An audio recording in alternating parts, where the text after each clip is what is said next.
इस वक्त की सबसे बड़ी खबर घाटशिला उपचुनाव को लेकर सामने आई है। भारतीय जनता पार्टी ने आखिरकार बाबूलाल सोरेन को अपना प्रत्याशी घोषित कर दिया है। पार्टी ने एक बार फिर पूर्व मुख्यमंत्री चंपाई सोरेन के बेटे बाबूलाल सोरेन पर भरोसा जताया है। इससे पहले वर्ष 2024 के विधानसभा चुनाव में भी बीजेपी ने घाटशिला सीट से बाबूलाल सोरेन को उम्मीदवार बनाया था, लेकिन वे झामुमो के दिवंगत नेता रामदास सोरेन से चुनाव हार गए थे। हालांकि पहले से ही राजनीतिक हलकों में यह अटकलें तेज थी कि इस उपचुनाव में भी बीजेपी बाबूलाल सोरेन को ही मैदान में उतारेगी और अब पार्टी ने इसे आधिकारिक रूप से साफ कर दिया है। बाबूलाल सोरेन को उम्मीदवार बनाना भाजपा की सोरेन बराम सोरेन की राजनीति को आगे बढ़ाने की कोशिश है। दरअसल यह वही सीट है जहां पिछले चुनाव में झामुमो के दिवंगत नेता रामदास सोरेन ने बाबूलाल को 22,000 से ज्यादा वोटों के अंतर से हराया था। हार के बावजूद भाजपा ने उन्हें दोबारा मैदान में उतारकर साफ संदेश दिया है कि पार्टी अब झारखंड में स्थानीय नेतृत्व को लंबी पारी खेलने का मौका दे रही है। घाटशिला का चुनावी इतिहास हमेशा से दिलचस्प रहा है। 2005 में कांग्रेस के प्रदीप बालमुचु ने जीत दर्ज की थी, लेकिन जल्द ही झामुमो ने इस सीट पर पकड़ बना ली। 2009 में दिवंगत नेता रामदास सोरेन ने कांग्रेस को हराया। 2014 में भाजपा के लक्ष्मण टुडू ने बड़ा उलटफेर करते हुए इस सीट पर पार्टी की पहली और एकमात्र जीत दिलाई थी। फिर 2019 में झामुमो ने वापसी की और 2024 में इस बार फिर झामुमो का कब्जा रहा।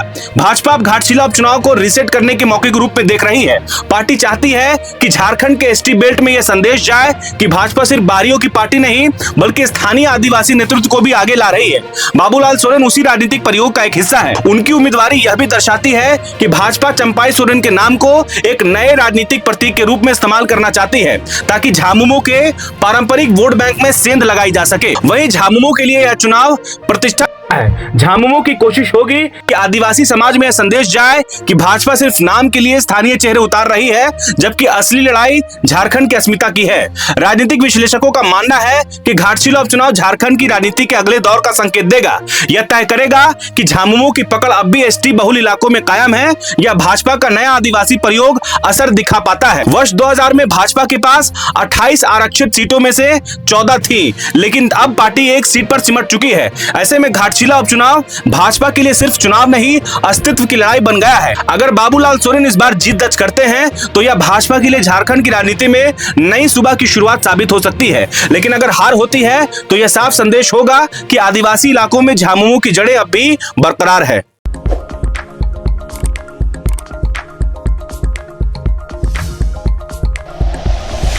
Like and share videos, subscribe करें हमारा चैनल और प्रेस करें बेल आइकॉन। न्यूज़ 11 भारत, सच है तो दिखेगा।